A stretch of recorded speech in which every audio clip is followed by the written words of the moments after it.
السلام علیکم سیدہ سینٹرا کے دوستوں، امید ہے آپ سب خیریت سے ہوں گے۔ لیجیے ایک بار پھر سے حاضر ہیں پر اسٹار اور دل کو دہلا دینے والی سچی کہانی کے ساتھ۔ سنیے گا ضرور اور لائک بھی کیجیے گا، اور برائے مہربانی ہمارے چینل سیدہ سینٹرا کو سبسکرائب کر کے بیل آئیکن کو دبائیے اور نوٹیفیکیشن کو دبانا ہرگز نہ بھولیے گا۔ تھکن سے میرا برا حال تھا۔ پورے 2.5 گھنٹے شاپنگ کرنے کے بعد سامان سے لدے ہوئے تھیلے اٹھا کر جب میں گھر میں داخل ہوا، میرے منہ میں جیسے کڑواہٹ گھل گئی۔ باہر سورج آگ برسا رہا تھا، مگر ٹھنڈے ٹھنڈے لاؤنج میں صوفے پر نیم دراز انکل شہزاد انتہائی آرام اور بہت ہی غور سے اخبار کو پڑھ رہے تھے۔ میری آہٹ محسوس کر کے انہوں نے اخبار کے پیچھے سے اپنا چہرہ نکالا اور بڑی سی جاندار مسکراہٹ دی۔ میں نے خود پر کنٹرول کرتے ہوئے ان کو سلام کیا، جس کا جواب دیتے ہوئے انہوں نے دوبارہ اخبار اپنے خوبرو چہرے کے آگے کر لیا۔ ارے کاشف، آ گئے بیٹا؟ زہرا خالہ کچن سے چائے کا کپ لے کر برآمد ہوئی، جو انہوں نے انکل کے سامنے رکھ دیا۔ ٹھہرو، میں تمہارے لیے چائے لے کر آتی ہوں۔ ارے نہیں خالہ، میں سڑی ہوئی گرمی میں چائے کے نام سے ہی گھبرا گیا۔ میں بس چلتا ہوں، آپ یہ سودا چیک کر لیں۔ میں نے رسید انہیں تھما دی۔ اچھا، خالہ نے رسید تھام لی۔ میں تو کہہ رہی تھی کہ ایک کپ چائے ہی پی لیتے۔ پھر وہ جیسے چونک کر بولی، ارے کاشف بیٹا، صبح جب تم باہر نکل گئے تو مجھے خیال آیا کہ بجلی کا بل تو کب سے آیا رکھا ہے، اب گھر جاتے ہوئے اسے جمع کروا دو گے؟ وہ انتہائی التجائی انداز میں مجھ سے بولی۔ تو میں نے کہا، خالہ کوئی بات نہیں، آپ بل لا دیں، میں بھی جمع کروا دیتا ہوں۔ جب تک خالہ اندر سے بل اور پیسے نکال کر لائیں، میں اخبار کے پیچھے چھپے ہوئے انکل شہزاد کو دیکھ کر خون کے گھونٹ پیتا رہا۔ آپ تمام لوگ مجھ کو سخت بدلحاظ اور کام چور سمجھ رہے ہوں گے کہ ایک ذرا سے سامان کو لانے پر میں آپے سے باہر ہو جاتا ہوں۔ ایسا نہیں ہے، اصل وجہ کچھ اور ہے۔ اور وہ کہتے ہیں نا کہ جو ہوتا ہے میری جان ہوتا ہے۔ تو جناب، یہ گروسری، یہ بل، یہ سامان، یہ کوئی آج کل یہ چند مہینوں کی بات نہیں، بلکہ برسوں پرانی کہانی ہے۔ زہرا خالہ میری امی کی کزن ہوتی ہیں۔ ان میں اور میری امی میں بڑی گہری دوستی ہے۔ ان کے بچپن سے ان کی اور میری امی کی شادیاں بھی تقریباً آگے پیچھے ہی ہوئی تھی۔ امی بتاتی ہیں کہ خالہ اپنی نوجوانی میں بھی بالکل عام سی خاتون ہوا کرتی تھی، ساولی، سلونی، دبلی پتلی، لیکن نہ جانے کس طرح ان کا جیک پاٹ نکل آیا۔ ان کو تو ایسا ہی لگا ہوگا کہ ان کی لاٹری نکل گئی کہ ان کے لیے انکل شہزاد کا رشتہ آ گیا۔ انکل فارسٹ آفیسر تھے اور بلا شبہ بہت ہینڈسم۔ کسی حسین عورت کی شادی اگر کسی گئے گزرے سے ہو جائے تو اچھی نبھ جاتی ہے، لیکن جو اگر عام سی عورت کسی خوبصورت مرد کے پلے باندھ دی جائے تو بس جی، ساری زندگی خطرے کی گھنٹی عورت کو اپنے کانوں میں گونجتی محسوس ہوتی ہے۔ اور انکل شہزاد تو وجاہت کی سب سے اونچی سیڑھی پر کھڑے تھے، یعنی بہت ہی خوبصورت تھے، پھر خاندانی اور پڑھے لکھے۔ زہرا خالہ تو ان کی پجارن ہی بن گئی۔ جانے انکل شہزاد اس شادی پر راضی کیسے ہوئے، حالانکہ اس وقت کئی لڑکیاں دل ہی دل میں ان کی طلبگار تھیں، ان کی عاشق تھیں، بس ان کے ایک اشارے کی دیر تھی۔ مگر انکل شہزاد کی اماں تو سیدھا ان کا رشتہ خالہ کے لیے لے کر چلی گئی۔ میری امی کو تو ساری زندگی شک رہا کہ شہزاد انکل کی اماں جان نے جان بوجھ کر ایک سے بڑھ کر ایک حور پری کو چھوڑ کر زہرا خالہ کا انتخاب اس لیے کیا تھا تاکہ وہ ان کے دل پر راج نہ کر سکے اور ان کا بیٹا کبھی ان کے ہاتھوں سے نہ نکلے۔ اور تھوڑے سے فرق کے ساتھ بالکل ایسا ہی ہوا۔ کون سا فرق کے ساتھ؟ ٹھہریں، میں آپ کو شروع سے بتاتا ہوں۔ یہاں سے کوئی 25-26 سال پہلے انکل شہزاد کی شادی اور ان کی شادی خالہ سے کیسے ہوئی تب کا قصہ ہے۔ جیسا کہ میں نے آپ سے کہا کہ یہ ایک خاصی بے جوڑ شادی تھی۔ ٹھیک ٹھاک سانولی، یعنی سمجھ لیں کالی رنگت، بےحد دبلی پتلی عام سی زہرا خالہ، اور بےحد خوبرو، اسمارٹ، اونچے لمبے قد والے گورے چٹے انکل شہزاد، وہ بھی فارسٹ آفیسر۔ مگر وہ اپنی اوپن جیپ میں جنگلات کے دوروں پر آتے جاتے تو بالکل ہیرو لگتے تھے، وہ بھی ہالی ووڈ کے۔ شہزاد انکل نے اپنی بے جوڑ شادی پر دل میلا نہیں کیا۔ ان کے پاس دل بہلانے کا بہت سا سامان موجود تھا۔ ان کے کئی افیئرز پورے خاندان کے علم میں تھے۔ وہ زیادہ تر تو گھر سے باہر رہتے ہی تھے۔ رفتہ رفتہ دوروں میں اور اضافہ ہو گیا اور انہوں نے جیسے گھر آنا چھوڑ دیا۔ چند سالوں میں ان کے ہاں 2 بیٹیاں بھی ہو گئیں، ایمن اور سمن۔ مگر بچیوں کی پیدائش نے بھی ان کے معمولات میں کوئی فرق نہیں ڈالا۔ میں اور ان کی بڑی بیٹی ایمن تقریباً ہم عمر تھے۔ اس وقت ہم ایک ہی اسکول میں پڑھتے تھے۔ میں اور امی اکثر زہرا خالہ کی طرف چلے جاتے۔ شہزاد انکل تو کبھی گھر میں ہوتے ہی نہیں تھے۔ ان کی اماں اس وقت حیات تھیں، اپنے ہاتھوں سے جان بوجھ کر کرائی گئی اس شادی کا سارا الزام وہ انتہائی ڈھٹائی سے زہرا خالہ پر ڈال دیا کرتی، اور انکل شہزاد کے گھر سے لاتعلق رہنے کی وجہ وہ خالہ کی کم صورتی کو ٹھہراتی کہ یہی اتنی بدصورت ہے تو میرے بیٹے کا کیا دل چاہے گا اس کو دیکھنے کا اور گھر میں رہنے کا۔ کبھی کبھی الزامات کا رخ صرف دو بیٹیوں کی طرف مڑ جاتا کہ جیسے بیٹا نہ ہو سکنے کی گنہگار صرف خالہ ہو۔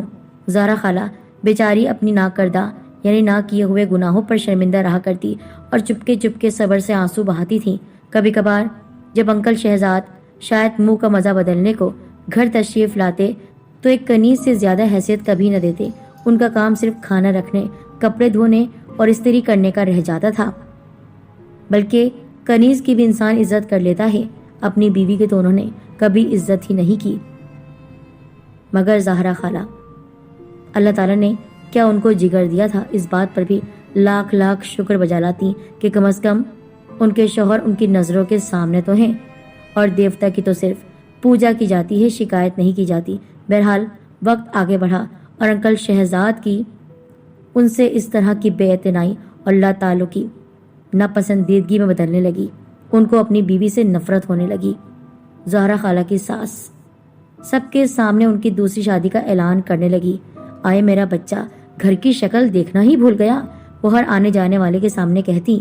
وہ بھی کیا کرے جب ایسی منحوس صورت عورت گھر میں موجود ہو۔ سیاہ رات بن کر چھا گئی میرے چاند سے بیٹے کی زندگی پر۔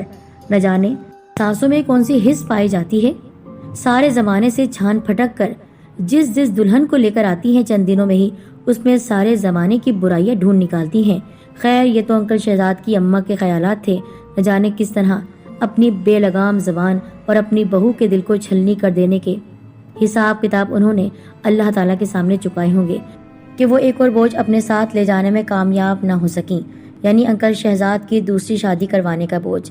حالانکہ انہوں نے کم ہاتھ پیر نہیں مارے تھے، مگر انکل شہزاد کے نصیب میں کوئی باضابطہ دوسری شادی لکھی ہی نہیں گئی تھی، پر ہاں ان کے نصیب میں کچھ عجیب و غریب اتفاقات ضرور لکھے تھے، بے حد پراسرار اور بہت ہولناک واقعات۔ ہوا کچھ یوں کہ کدھر گھر کی شکل ہی نہیں دیکھتے تھے اور کہاں وہ ایسے گھر لوٹے کہ پھر گھر سے قدم باہر نکالنا چھوڑ دیا۔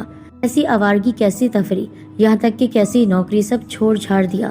صرف ہر وقت زہرا خالہ کو آوازیں لگاتے، بس تم ہر وقت میرے پاس رہا کرو، وہ التجا کرتے۔ خالہ کی ساس کے تن بدن میں آگ لگ جاتی جب وہ زندہ تھی، تب کہتی کل موہی نے ضرور کوئی جادو ٹونا کروا دیا ہے۔ ان کو پکا یقین تھا، مگر معاملہ اتنا سادہ نہیں تھا۔ انکل شہزاد نے در حقیقت نوکری ووکری سب چھوڑ دی تھی، کہیں بھی آنا جانا ترک کر دیا تھا۔ گھر کے سب سے اندرونی کمرے میں ڈرے سہمے بیٹھے رہتے، صرف اس وقت تھوڑے مطمئن نظر آتے جب خالہ ان کے پاس ہوتی۔ یہ صورتحال پورے خاندان والوں کے لیے تشویش کا باعث بنی رہی۔ سب کے بار بار پوچھنے پر انہوں نے ایک واقعہ سنا ہی دیا کہ پچھلے دنوں جب میرا ٹرانسفر ایک دور دراز علاقے میں ہوا تو وہاں سے میرے ساتھ بھیانک واقعات کا سلسلہ شروع ہوا۔ میں ایک شام کسی سنسان جگہ سے گزر رہا تھا کہ میری جیپ ایک جھٹکے سے رک گئی۔ میں نے اسے اسٹارٹ کرنے کی بہت کوشش کی، مگر وہ اسٹارٹ ہو کر نہیں دے رہی تھی۔ میں جیپ سے باہر نکلا اور کسی مدد کی تلاش میں پیدل چلنے لگا۔ شام کا اجالا رات کے اندھیرے میں بدلتا جا رہا تھا۔ میں جانے کہاں نکل آیا تھا۔ چلتے چلتے ایک عجیب احساس ہونے لگا، جیسے میں اکیلا نہیں ہوں، کوئی میرے ساتھ چل رہا ہے۔ میں نے غور کیا تو مجھے باقاعدہ کسی کے لباس کی سرسراہٹ محسوس ہونے لگی۔ جب میں رکتا تو آواز بھی رک جاتی۔ میں گھبرا کر واپس مڑ گیا، تیز تیز قدم اٹھا کر جیپ کے قریب پہنچ گیا۔ تیز چلنے سے میں ہانپ گیا تھا، مگر میرے ساتھ چلنے والی مخلوق بھی ایسی آوازیں نکال رہی تھی جیسے میرے پیچھے بھاگ کر بھی وہ اور تھک گئی ہے۔ شکر ہے کہ جیپ فوراً اسٹارٹ ہو گئی۔ میں آندھی طوفان کی طرح گاڑی بھگاتا گھر آ گیا۔ مجھے رہنے کے لیے جو گھر دیا گیا تھا وہ بہت ہی پرانا تھا۔ اس میں کمرے تو بے شمار تھے، مگر وہ ٹوٹا پھوٹا خستہ حال تھا۔ میرا ملازم وہیں کا رہنے والا تھا، وہ میرے لیے کھانا بنا دیتا اور صفائی وغیرہ کیا کرتا۔ میرے رہنے کے لیے اس نے 2 کمرے صاف کر دیے تھے، باقی گھر کاٹ کباڑ سے بھرا ہوا تھا۔ گھر کے 3 طرف بہت بڑا لان تھا جو بالکل اجاڑ تھا، اس میں صرف بے تحاشا بڑی ہوئی جھاڑیاں تھیں۔ کئی درخت بھی لگے ہوئے تھے جن کو دیکھ کر اندازہ ہو سکتا تھا کہ وہ بہت قدیم ہیں۔ جب میں سونے لیٹا تو وہ پراسرار واقعہ مجھے یاد آ گیا۔ ویسے تو ڈر اور خوف سے میرا بالکل واسطہ نہیں تھا، ظاہر سی بات ہے، جنگلوں میں نوکری کرتا تھا، جنگل میں میرا آنا جانا تھا، کبھی رات بھی ہو جاتی، رات میں عجیب عجیب طرح کے جانوروں کی آوازیں آتی، تب بھی میں نہیں ڈرتا تھا، لیکن اب تو ایسا لگ رہا تھا کہ کوئی مسلسل میرے ساتھ ہے اور مجھے بہت ہی برا محسوس ہو رہا تھا۔ مجھے ایسا لگ رہا تھا کہ جیسے کوئی میرے آس پاس موجود ہے، کوئی انجانی چیز۔ میرا ملازم میرے برابر کمرے میں سو رہا تھا، میں نے سوچا اس کو آواز دوں کہ میرے کمرے میں نیچے اپنا بستر لگا لے، مگر مجھے شرم محسوس ہونے لگی کہ وہ کیا سوچے گا کہ صاحب ڈر رہے ہیں۔ نہ جانے کب مجھے نیند آ گئی اور نہ جانے کس طرح آدھی رات کو میری آنکھ کھل گئی۔ کمرے میں ایک عجیب مہک پھیلی ہوئی تھی، بہت ناگوار۔ میں گھبرا کر اٹھ کر بیٹھ گیا۔ اچانک میرے کانوں سے ایک آواز ٹکرانے لگی، ایک چرچراہٹ جیسے کوئی جھولا جھول رہا ہو اور جھولا بری طرح زنگ آلود ہو۔ آواز رفتہ رفتہ تیز ہو رہی تھی، اتنی تیز کہ کمرے میں دھمک ہونے لگی۔ اسی طرح وہ بو بھی تیزی سے پھیل رہی تھی، جیسے کچھ جل رہا ہو۔ مجھے یاد آیا یہ مہک تو شام میں بھی محسوس ہوئی تھی جب میری جیپ بند ہو گئی تھی۔ میں ڈر سے کانپنے لگا کہ اچانک لائٹ بند ہو گئی، کمرے میں خوب اندھیرا ہو گیا۔ شفیق، شفیق! میں نے ملازم کو آواز دینے کی کوشش کی، مگر میری آواز کمرے میں ہی گونج رہی تھی۔ ہمت کر کے میں بستر سے نکلا، ٹٹول کر کھڑکی تک پہنچ گیا۔ ڈرتے ڈرتے پردہ سرکایا اور میرا دل خوف سے پھٹنے لگا۔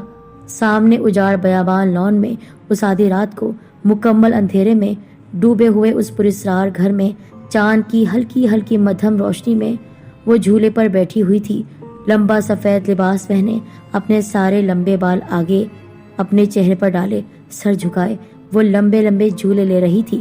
میں تھر تھر کانپ رہا تھا، مجھ میں اتنی ہمت بھی نہیں تھی کہ پردہ واپس آگے کر دوں۔ اچانک جھولا رک گیا، مگر تیز چرچراہٹ کی آواز ابھی بھی آ رہی تھی۔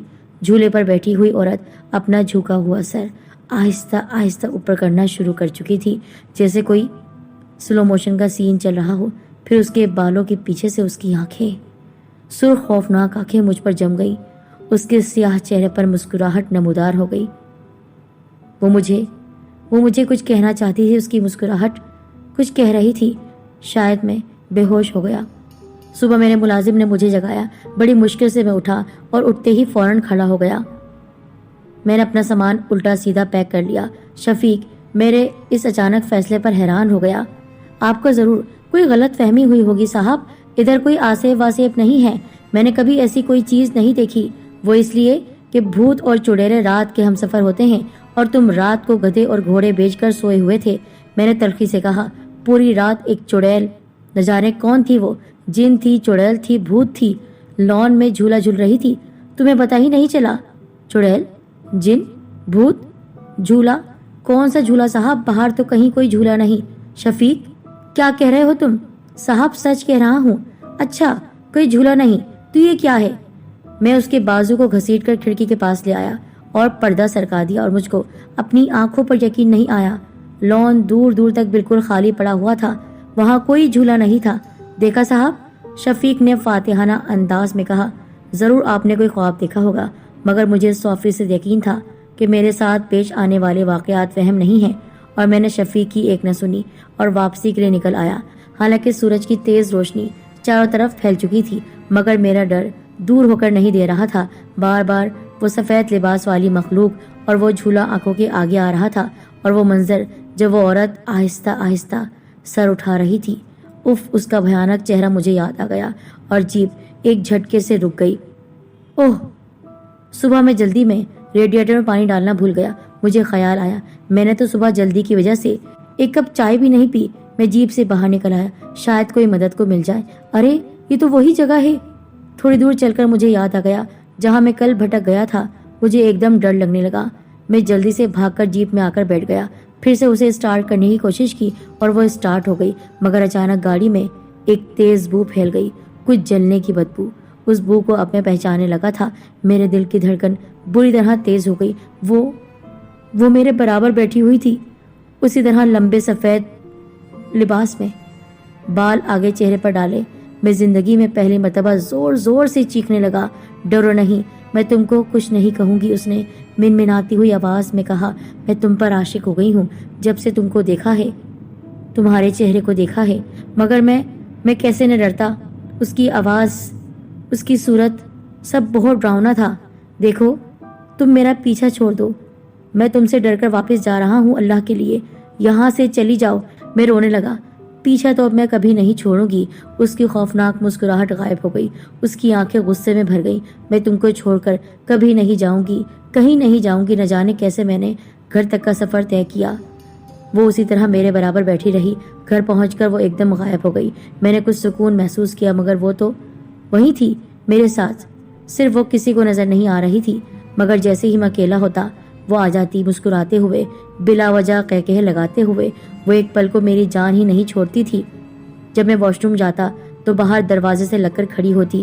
وہ میرے سوا کسی کو نہ نظر آتی تھی، نہ ہی اس کی آواز کسی کو سنائی دیتی۔ آرام سے کمرے کے کسی کونے میں موجود اپنے بالوں کے پیچھے سے مجھے دیکھتی رہتی تھی، اور کبھی کبھی تو رات کو میری آنکھ کھلتی تو چھت سے الٹی لٹکی میرے اوپر جھکی ہوئی ہوتی۔ اس نے مجھے اتنا خوفزدہ کر دیا کہ ڈر سے میرا دل بےحد کمزور ہو گیا۔ صرف اس وقت وہ چلی جاتی تھی جب میری بیوی میرے ساتھ ہوتی۔ رقابت کی آگ اس شیطان سے بالکل برداشت نہیں ہو رہی تھی، لیکن نہ جانے کیوں وہ میری بیوی کو کچھ نہیں کہہ پاتی تھی، کیونکہ میں نے دیکھا تھا میری بیوی رات کو اٹھ کر کلام پاک پڑھتی۔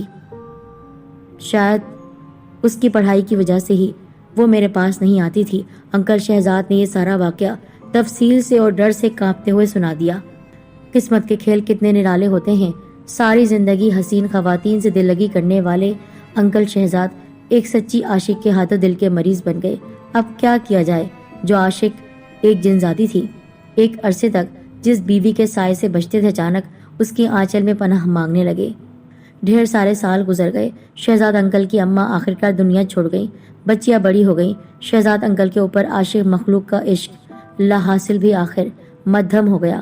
خیر، یہ ساری رام کتھا تو وہ ہے جو میں اپنے بچپن سے سنتا چلا آیا ہوں، مگر اب میں اصل بات کی طرف آتا ہوں کہ نہ تو مجھے کسی جن پر، بھوت پر، نہ ہی کسی چڑیل پر یقین تھا، نہ ہی اس بات پر کہ انکل شہزاد پر کوئی عاشق ہو چکا ہے، بلکہ وہ نہ کام کرتے ہیں نہ ہی کاج، بلکہ سالوں سے ان کو میں نے گھر میں موجود اخبار اور کتابوں کا مطالعہ ہی فرماتے دیکھا ہے۔ رات کو ٹی وی کے آگے بیٹھ کر وہ بس گھنٹوں تک ٹی وی ہی دیکھتے رہتے ہیں۔ لوگ کہتے ہیں کہ ان کی حالت برسوں بہت بری رہی، بہت ہی بری حالت تھی، علاج ہوا ہے، مگر اب تو وہ بالکل صحت مند لگتے تھے۔ ہر اعتبار سے ان کا کہنا تھا کہ وہ شدید خوفزدہ رہ کر اتنے بیمار پڑ گئے ہیں کہ وہ چل پھر بھی نہیں سکتے، کوئی کام بھی نہیں کر سکتے۔ میں برسوں سے ان کے گھر کی ہر ڈیوٹی دیتا آ رہا ہوں، ان کے گھر کا ہر چھوٹا بڑا کام میری ذمہ داری بنا دیا گیا ہے۔ خیر، مجھے کوئی اعتراض نہیں ہے، میں ان کے بیٹے جیسا ہی ہوں، مگر انکل شہزاد اور ان کا کبھی کوئی کام نہ کرنا محض ایک ڈرامہ ہے۔ وہ کام چور ہیں اور بس نوکری چھوڑ کر وہ لوگوں کے سامنے اس جھوٹی جنزادی کا ڈرامہ کر رہے ہیں۔ ہو سکتا ہے برسوں پہلے کوئی ہلکا پھلکا واقعہ پیش آیا ہو، جیسا کہ اکثر لوگوں کے ساتھ پیش آتا ہے، مگر اتنے سالوں تک مسلسل اسی کیفیت میں رہنا ناممکن۔ ہیلو کاشف بھائی، سمن کی سخت گھبرائی ہوئی آواز سے میں بھی گھبرا گیا۔ ہاں سمن، کیا ہوا ہے؟ خیریت تو ہے؟ وہ کاشف بھائی، امی کی طبیعت بہت خراب ہے، بے ہوش ہو گئی ہیں، ابو نے کہا ہے آپ کو کہوں ڈاکٹر کو لے آئیں۔ میں زہرا خالہ کی طبیعت کو سن کر خود بھی پریشان ہو گیا، مگر ابو کا نام سن کر بری طرح تب گیا۔ تو موصوف ڈاکٹر کو بلانے کی زحمت بھی نہیں کریں گے؟ مفت کا نوکر جو ملا ہے۔ خیر، خود پر کنٹرول کر کے سمن کو تسلی دی۔ رات کے 1:30 بج رہے تھے۔ اپنے دوست اور پڑوسی ڈاکٹر نعمان کو نیند سے اٹھا کر خالہ کے گھر لے گیا۔ شکر ہے خطرے کی بات نہیں تھی، ان کا بلڈ پریشر ہائی ہو گیا تھا۔ پتہ نہیں کیوں مجھے انکل پر ہمیشہ سے زیادہ غصہ آ رہا تھا۔ بیچاری خالہ کتنی کمزور ہو گئی تھی، اور ایمن اور سمن ڈری سہمی زرد رنگت والی لڑکیاں، ان میں تو اتنی بھی ہمت نہیں تھی کہ بیمار ماں کو ڈاکٹر کے پاس لے جاتی، سر پر باپ کے موجود ہوتے ہوئے۔ کیا عمر ہوگی اس وقت انکل کی؟ میں نے دل میں حساب لگایا، 52 یا 53 سال۔ وہ بالکل جوان نظر آتے تھے، بقول ان کے وہ دل کے مریض بن چکے تھے، مگر وہ ابھی بھی ایک اشارے سے کسی کو بھی درد دل میں مبتلا کر سکتے تھے، یعنی کوئی اب بھی ان کا عاشق ہو سکتا تھا۔ میں نے ایک زہریلی نگاہ ان پر ڈالی، ان کے صرف چند بال سفید ہوئے تھے، چہرے پر کوئی بھی جھریاں نہیں تھی۔ میرے ساتھ بیٹھے وہ یقیناً میرے بڑے بھائی لگ رہے ہوں گے، مجھ سے کہیں زیادہ خوبصورت بڑے بھائی۔ کاشف بھائی، آپ آج یہیں رک جائیں پلیز، امی کی طبیعت ٹھیک نہیں ہے، ڈر لگ رہا ہے، سمن نے التجا کی۔ میں ویسے تو اکثر یہاں آتا جاتا رہتا تھا، مگر رات کو رکنا مناسب نہیں لگ رہا تھا۔ پر سمن کے پیلے پڑے چہرے کو دیکھ کر مجھے ترس آ گیا۔ چلو ٹھیک ہے، میں امی کو فون کر کے بتا دیتا ہوں۔ سمن مطمئن ہو گئی۔ میرا بستر انکل شہزاد کے کمرے میں لگا دیا گیا۔ میں نے کوفت محسوس کی، مجھے سخت بیزاریت ہو رہی تھی۔ مجھے یہ شخص بالکل بھی پسند نہیں تھا، مگر سارے دن کا تھکا ہوا تھا اور اس وقت رات کے 3 بج رہے تھے۔ میں لیٹتے ہی سو گیا، پر رات کو اچانک میری آنکھ جیسے ہوا کا تیز جھونکا میرے چہرے سے ٹکرا گیا ہو۔ ایک عجیب سی مہک مجھے محسوس ہوئی، جیسے کچھ جل رہا ہو۔ پھر ایک آواز کمرے میں گونجنے لگی، چر چر، جیسے کوئی جھولا جھول رہا ہو، زنگ آلود جھولا۔ میں نے اٹھنے کی کوشش کی، مگر میرا جسم جیسے پتھر کا بن گیا۔ جھولے کی آواز تیز ہونے لگی۔ میں نے آنکھیں پوری کھول دی۔ کمرے میں ہلکی ہلکی مدھم روشنی پھیلی ہوئی تھی۔ اس روشنی میں کوئی اندر داخل ہو گیا، سفید لباس میں، بال آگے ڈالے۔ وہ آہستہ آہستہ انکل شہزاد کی طرف بڑھ رہی تھی۔ میرا دل خوف سے پھٹنے لگا۔ وہ انکل کے قدموں میں بیٹھ گئی، ان کے پیر سہلانے لگی۔ انکل شہزاد ہلکا سا ہلے، اس نے آہستہ سے اپنے منہ سے بال ہٹا دیے۔ انکل شہزاد نے ساری زندگی اس کے بھیانک چہرے کا جو نقشہ کھینچا تھا، وہ تو کچھ بھی نہیں تھا، وہ کہیں زیادہ مکروہ تھی، بہت ہی زیادہ بدصورت۔ اچانک اس کی سرخ آنکھیں مجھ سے ٹکرائی۔ میں ڈر سے کانپ رہا تھا۔ وہ مسکرانے لگی، پھر مجھ پر نظریں جمائے ہوئے اس نے اپنی کالی سی زبان نکالی اور انکل کے قدموں پر رکھ دی، اور میں وہ منظر دیکھ رہا تھا۔ پھر میں بے ہوش ہو گیا۔ دوسرے دن مجھے کچھ ہوش نہ رہا۔ میں جو انکل کا سب سے بڑا دشمن تھا، میں خود ان میں شامل ہو چکا تھا۔ وہ میرے پیچھے بھی لگ چکی تھی، اور آج وہ میرے پاس بھی آتی ہے، بالکل اسی طرح جس طرح وہ انکل کے پاس آتی ہے۔